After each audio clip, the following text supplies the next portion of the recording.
So, what I'm trying to teach you about logs here, this is the new unit, is how you could use it to solve problems like that. Because the main thing you have to get is that logs and exponentials are related to each other. This is an exponential, and you can rewrite it as a log problem. I know if I'd have made this nice and made this like a 25 that you could have done it in your head, but that doesn't work when it's problems like this. But a log could do it. Now, I know you aren't going to understand how I got this thing, this log, but you need to see that it will work first, in my opinion. All right, so how do I get my log? It's log base 5 of 8 equals x. I want you to look at those two. Do you get that it has the three essential elements that the original did? It has a 5, it has an x, and it has an 8. You see that? All right, next thing to kind of observe about this new thing called a log is that this number is a subscript. That's called the base of the log. Okay? It's related to this base of the exponential. They both are bases. The 5 is a base in both cases. Okay? This x is an exponent in the original exponential. Down here, the x is still called the exponent because when you rewrite these logs, it would be an x in the exponent still. And the last thing is this, this is called something, and we could argue about why, but it's called the argument. There's three parts of a log. Its base, its argument, and its exponent. Now, how do you actually use this thing? Well, you can actually type this into your calculator and figure out what log base 5 of 8 is, because it'll answer this question. It'll tell us what the exponent is for that problem. It's 5 to the 1 point something. So let's do it. So how do you put this into your calculator? That is a little more complicated. Now, some of you guys have a fancy operating system on your calculator that you can just type this in directly. But for most kids, this is the way you're going to have to do it. Log 8 over log 5. Now grab your calculator and type in log 8, enter. Get an answer. Because this has to do with the order of operations. If you were to type in just log 8 divide by log 5, your calculator will not do them separately. It'll think you want me to do this. It'll think you should do it in that order, which is not what you want. So bottom line, do log 8, hit enter, get the answer, then say divided by log 5, and hit enter. So you need an equals in here after log 8. Log 8, and then divide by log 5, and then you get this decimal. Okay? Have you already done that? All right. Raise your hand if you got that answer on your calculator. All right, is it 1 point something? All right. Some people haven't done that on their calculator yet. I'm not going to embarrass you, but do it, please. Type in log 8, divide by log 5. All right. It's a decimal. What decimal did you get? 1.29. Now, if your life depended on that answer being right, otherwise you on your spacewalk on the moon, we're going to run out of oxygen because you did the calculation wrong. How would you tell if 1.29 was the right answer? Put it back in. You put it back in here. Now, would you expect that that will equal 8 perfectly? Well, not unless the answer was 1.29 exactly. I bet you rounded it, didn't you? You know what I mean? I bet you that log didn't come out to exactly 1.29. It probably came out to 1.295379228, whatever. You know what I mean? So if you round this, which you will, then you can't expect it to be perfect, but try putting in 5 to the power of 1.29. Did you get about 8?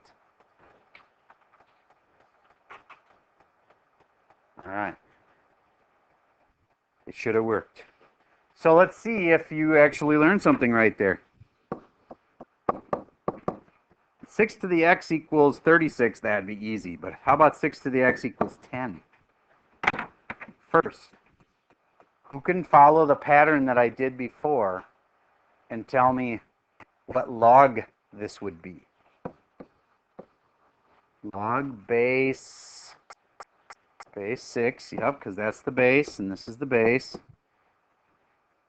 Log base 6, and then what comes next? The 10. And most kids cannot say this right. In fact, usually on like day 3, I'll say, write how to say that, and I'll get like 12 different answers. There's only one right way to say this. Let me try to teach you this right the first time. The way you say this is to say log base 6 of 10 is x. Log base 6 of 10 is x. That's how you read this. Ready? Read it with me. Log base 6 of 10 is x. You don't want to sound like a, like you don't know what you're talking about. You know what I mean? Somebody that trying to talk hockey with a hockey player, and then they're like talking about just saying things completely wrong. There was an offsides penalty.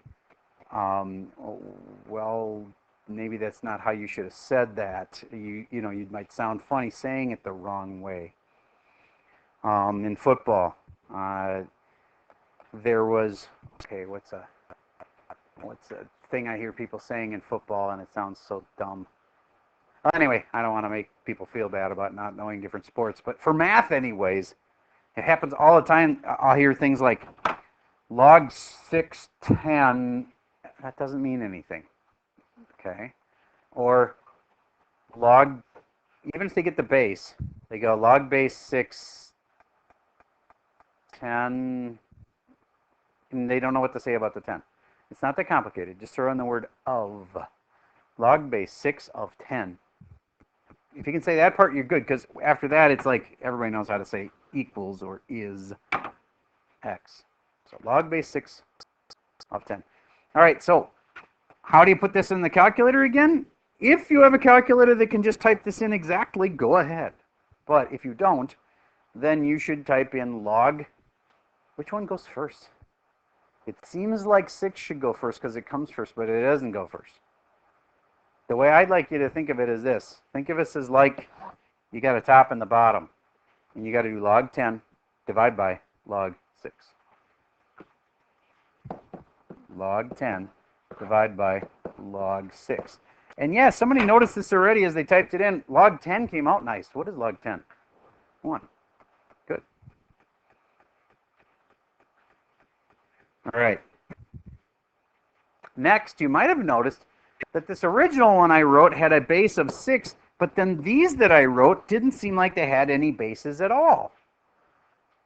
When I wrote log, I didn't even write a base. I just said log 10.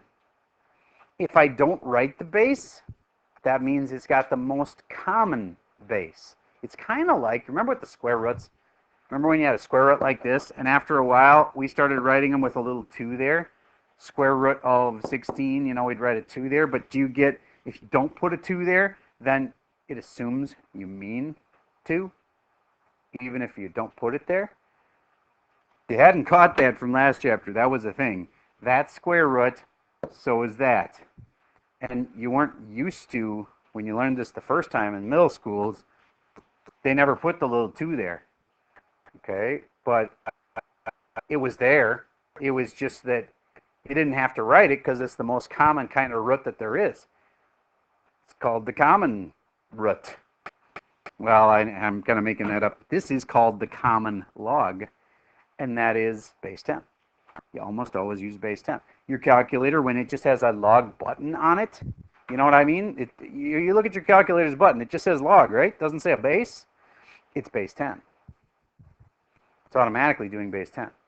They could have programmed the calculator to do everything in log base 6 if they wanted to, but that's not the one that's used the most, right? So, all right, so when I just write this, log 17, then I didn't say a base, so then what is the base? It's 10. All right, do you know how you put that in the calculator? Log 17 over log 10.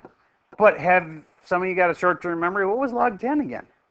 It's actually equal to 1. So do you get, wait a minute, it's the same thing? And do you get that that actually kind of makes some sense? Because remember in the first place, I wrote this as log 17 without a base, and then I put in the base, and then, so log 17 is really the same as log base 10 of 17, which could be written this way, which goes back to the way it was in the first place, because log base 10 is really 1. Okay. Now, if you get nothing else from this hour, if you could only do this thing, I would say we've made some progress. Would you please write a log statement for that? Because you can change that into a log problem.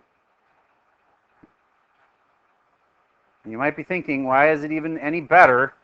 Normally if people are typing, it's because they're not doing math. Please stay with me. Oh, good. Were you like typing up notes or something? Okay. All right. So that's log base what of what? Log base what? 8 of what? 14 equals x. Cool. And then if you wanted to put this in your calculator, it's complicated, but which one goes in first? Log what? Log 14 divided by log what? Log 8. Let's just get the answer for this one and then we'll double check it. What did you get when you typed in log 14? Enter. Remember, we want to get the order of operations right. You could, if you wanted to, put it in parentheses and say log 14 parentheses divided by log 8. That would force you, the calculator, to do log 14 first. Anyway, AL, what did you get for your decimal? All right.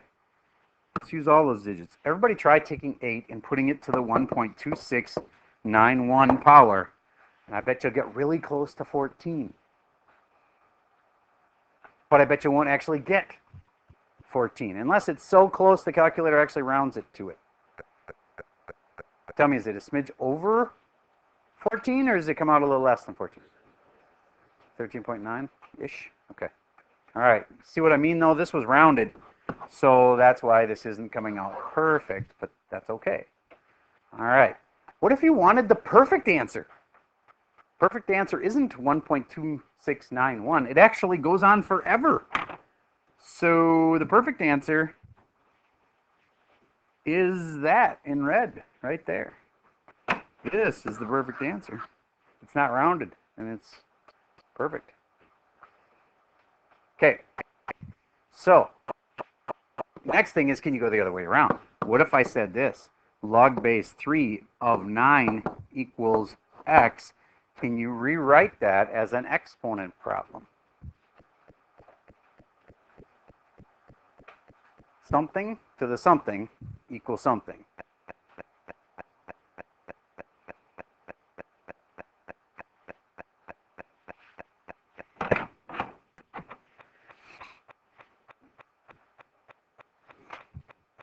It's kind of like Jeopardy. Like, that's the answer. So what was the question?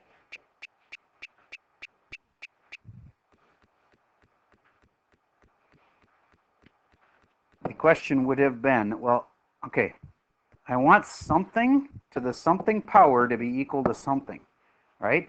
If you always start with the base, it helps. So the base, I just look at this and I can see which one feels like the base to me. It's the 3. And then you're going to catch on to this pattern after a while, so I'm going to tell you now. These never go in order. You never just read it like first there's this and then there's that and then there's that. They never go in order. They jump back and forth. Okay? So like if we start with the 3, then you go over here, and then you come back here. It goes back and then forth. Okay, so 3 to the x equals 9. And I bet you can say, hey, I know that one. X must be 2. You're right. Guess what happens when you type this into your calculator the right way? You get 2. You would expect that. Log 9 divided by log 3. Try it. Just verify. Log 9, hit enter. Divided by log 3. It comes out to 2. And that leads us to our next thing, which is, do you remember that whole deal where we would write things with the same base? Somebody take what I just said, rewrite it with the same base, and tell me how I could adjust this green problem with one simple substitution that would make it a lot like those problems where we had the same base. Yes? That's involved. 9 is definitely the key. I'm not going to have a 9 there. Yes? It's going to be a 3 squared. Do you get this base and the base of this are the same? All I did is pull out a 9 and I put in a 3 squared. Isn't that the same thing? And now they've got the same bases, and then the answer is the power is the same as the power. You can extend that. So if I say log base 32 of 32 to the 3rd power, without having to do something really complicated, you can just look at it and go, oh, the answer to that one's 3. Why? Because the bases are the same. So the exponents are the same. Remember how that's the exponent? All right, here's another way to say this. Would you agree that I could write this as 32, and remember you got to jump around, to the x is equal to 32 to the 3rd? And look at that, the bases are automatically the same. So that has to equal that, so x must be 3. If you learned anything right there, you should be able to just say the answer to this one. What's the answer? The single-digit number. What do you think it is? 2. If you used a calculator and you typed it in, it would be 2. Why? Because we can replace the 81 strategically with 9 squared. They're the same thing, right? And then they have the same bases. If these two bases are the same, then since it's equal to an exponent, the exponent of this will be x. X will be 2. The answer is 2. All right, how about another one that's like that? Log base 3 of 27. I could replace the 27 with something. I replace the 27 with what? 3 to the 3rd, and then the answer must be the exponent, which is 3. Cool. You get a little more intense. Log base 3 of 1/3. Oh, got to use fraction exponents? Oh, no, not fraction exponents. A negative exponent. So this 1/3 gets rewritten as a what to the what? 3 to the -1. So what's the answer to this question? -1. Prove it. Use a calculator. Type in log 1/3. Enter. Divide by 3. And it better equal -1, or you did something wrong. Maybe you did something wrong in typing in your log of 1/3. Make sure you have that part right.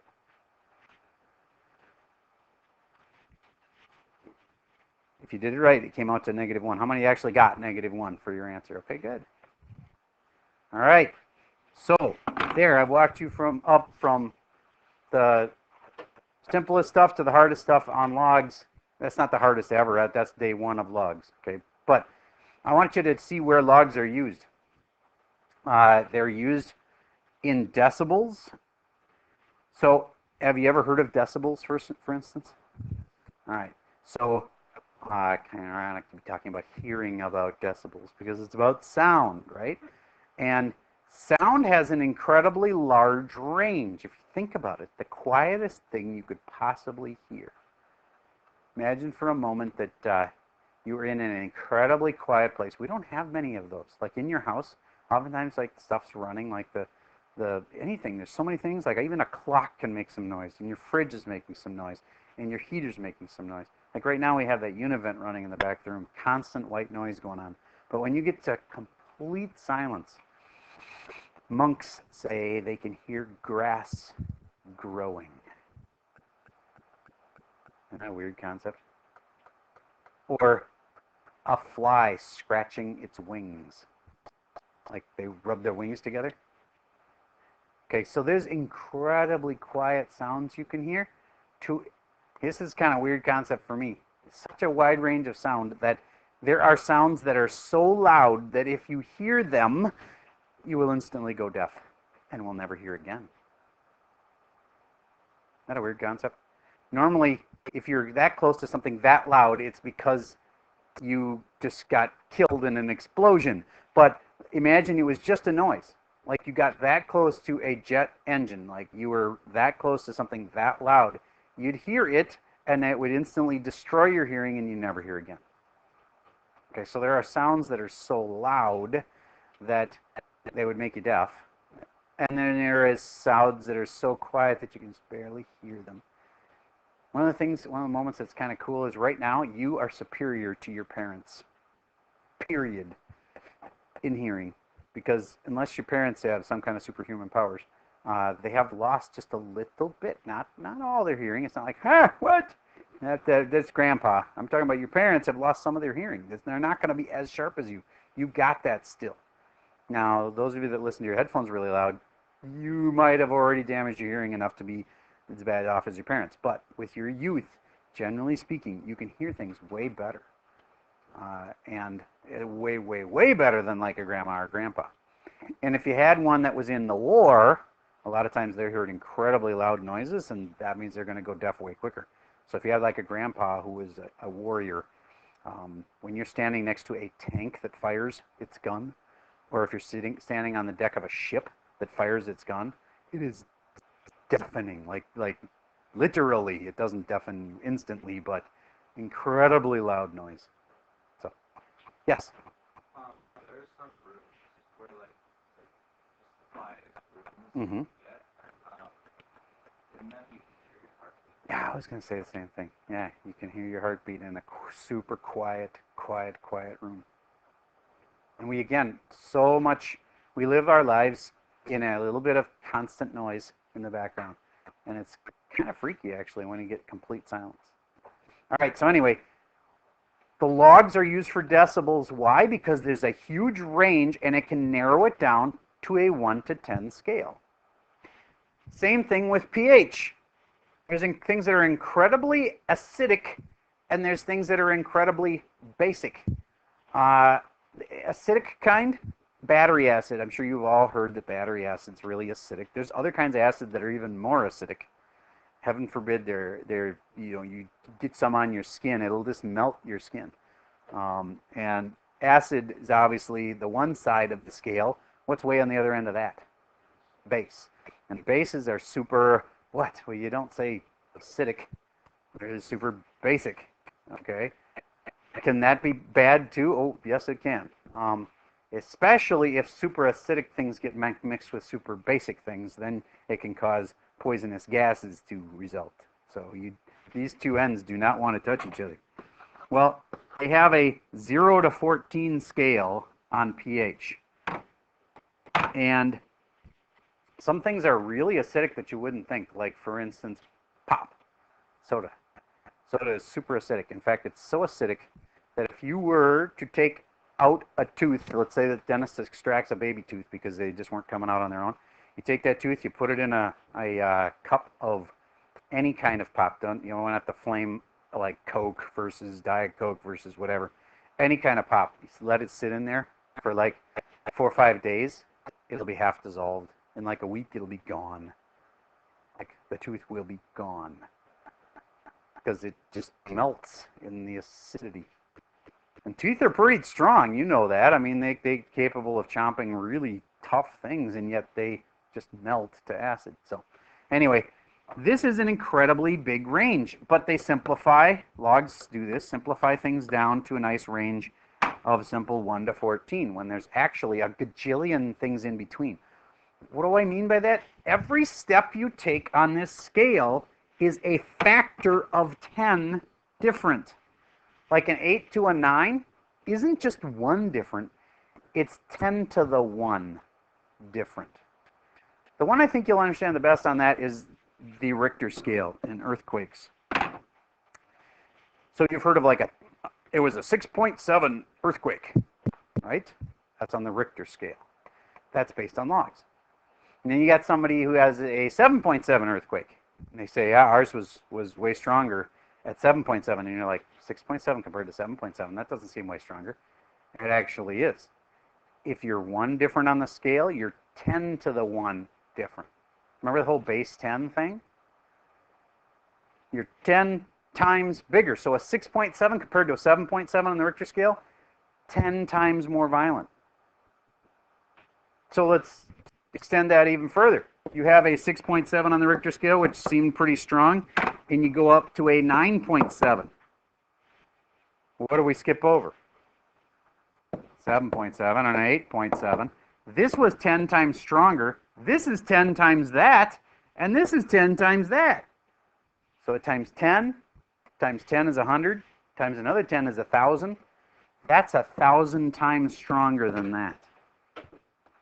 1,000 times stronger earthquake, as in how much the earth moves, is 1,000 times stronger. So the lightest earthquakes, you can't feel. Like you literally would not know what happened. Even if you're standing there and focusing and trying to sense the earthquake, you couldn't feel it. But they can sense them with the Richter scale, and it'll be like a 1 point something. Maybe even a 2 point something. You still can't feel it. But then every time you go up from a 2.2, let's say, to a 3.2, it's 10 times stronger. Eventually you start to feel it. Usually in a class like this, there's at least a kid who has actually experienced an earthquake. Anybody in here actually experienced one? Ooh, a bunch of you. Any of you guys have a kind of big one, like a violent one where like plates fell down and stuff? In Chile? Okay. What did you feel? Could you feel it? Okay. Where were you? Virginia. Interesting. How about you? A few things were swinging in the room? Okay. Well, the most violent earthquakes are, they're really something. And time-wise, I don't have time today, but maybe tomorrow I'll show you some shots. And a lot of times, if you live near the ocean, what you really have to worry about is not the earthquake. It's the tsunami, yes. And that's one of those, we don't live near the ocean, so we don't really think about it that much. But a lot of people have been on vacations, and they'll have an earthquake happen in the ocean, and they won't know that. But all of a sudden, they'll see, the water going out. It's like the tide going out really fast. And people are like, whoa, that's weird. And what would be your instinct if you're standing on the beach and you see the tide going out like that? And it's like, whoa, the tide is yeah, the instinct is not to run. The instinct is usually, I know, you know the context of what I'm saying.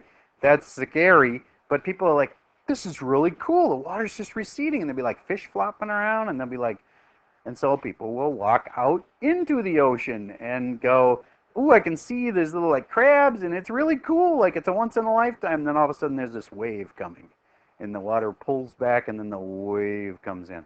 And there's some pretty dramatic video of that exact thing happening, where people should have been running for high ground, and instead they were walking out, and then all of a sudden the wave comes. I remember this one guy who just stands there and watches the wave come. He knows he's toast, but he's just like, I ain't gonna try to run. He just stands there and watches it, and I'm sure he knew it was over.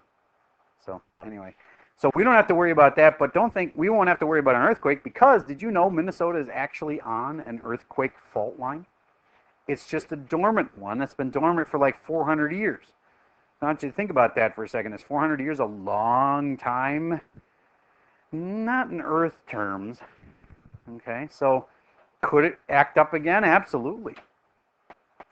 There's one that's that is super active. You've probably heard of out in California called the San Andreas. Yep, and that one goes right up into San Francisco Bay Area, and so they've had some massive earthquakes on that one more recently than 400 years.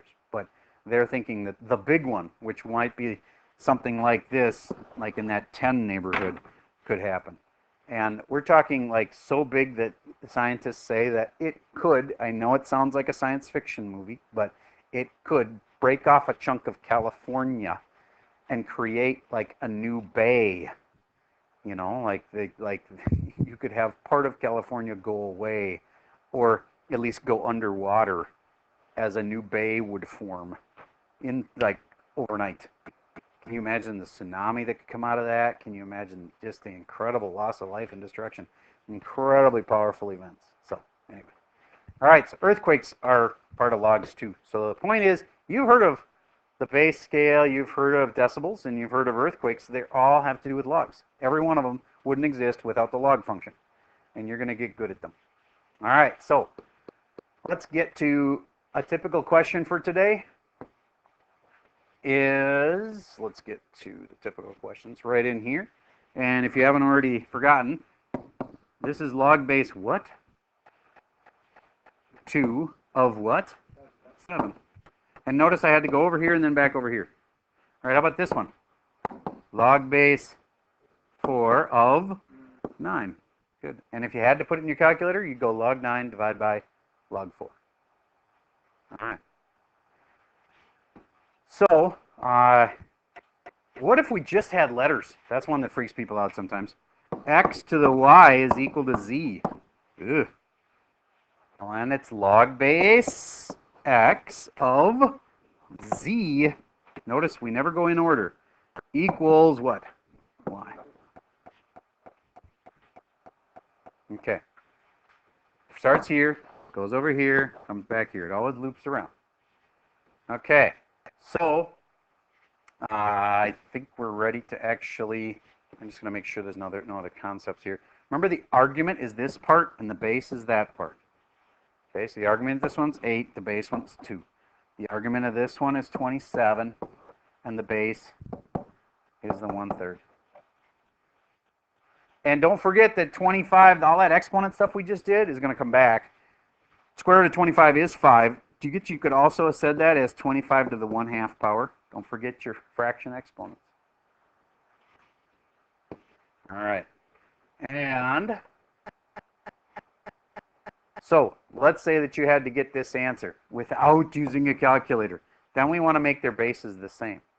This 81 could be written as 3 to a power. I know it's a pain in the butt, but can you think of what it would be? 3 to the 3rd is 27. Too small. 3 to the 4th. And why did I do that? So now I know the answer. If the bases are the same, the answer is the exponent.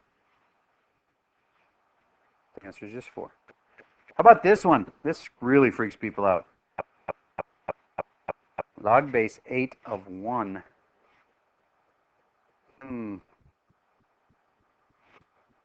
Couldn't you say that that's an 8 to the... No, not 8 to the 1st. 1 is not 8 to the 1st. But 1 is 8 to the what? 8 to the 0 power, isn't it? Isn't 8 to the 0 equal to 1? So isn't this the same as log base 8 of 8 to the 0? So what's the answer to the question? 0. And I have a dumb way to say this. That's the argument spot, right? If you've won the argument, you get nothing. True in life, too. You can have an argument with your friend over something stupid like pizza, like thick crust versus thin crust, and end up actually losing a friend. over a stupid argument. You can even win the argument because you can prove that more people eat thin crust and therefore it's better, and they're just mad at you and you've lost everything anyways because you won the argument. You get nothing. So anyway, if there's a 1 in the argument spot, there's a super simple answer. You don't have to go, oh, so that means it's 8 to the 0 power. You can just go, oh, there's a 1 here. The answer is nothing. You won the argument, you get nothing. All right. How about this one? Couldn't 10,000 be written as 10 to a power? Yes, it could. 10 to the what? 10 to the hint. 10, just think about it. 10 to the 1 is 10, and then you keep going, and 10 to the second is 100, and you just keep doing that. And another way to think of it is this is 1 times, it's like scientific notation, right? 1 times 10 to the 4. And therefore, it's just 10 to the 4. And therefore, these bases are the same, and there's the exponent. So if there was only 2 things you could do today, it would be rewrite these things between exponentials and logs and make the bases the same. If you can make the bases the same, then your answer will be the exponent. This one, trick question. It can't have negative arguments or bases. These numbers cannot be negative. There's a definition thing involved. Basically, it's not allowed. Can't have that. It's kind of like square roots and negatives. I can't do that. Can't have bases that are negative. Can't have arguments that are negative. Hey, that should be a good thing in life, too. Can't have negative arguments. All right, anyway. This one could be written as 7 to the square root means 1/2 power, right, though? So then this is log base 7 of 7 to the 1/2. So the answer is 1/2. All right, your homework for tonight is a worksheet. I'm going to ask you to do the evens. And on any even problem, you may do the even letters. So if there's problem 2 and it's got A, B, C, D, E, F, G, you can do the even letters, which would be like not A, but B, and then not C, but D. Get the idea? So even problems and even letters. So if it's an even problem, look for the even letters of the even problem.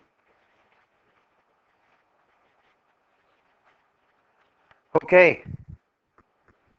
You learned something about logs? You know where they happen in real life? Sounds, Richter scale, acidity, and hopefully you can rewrite a log. And that's a lot for one day, especially considering it's a math day. So, all right. That's all I got for you for today.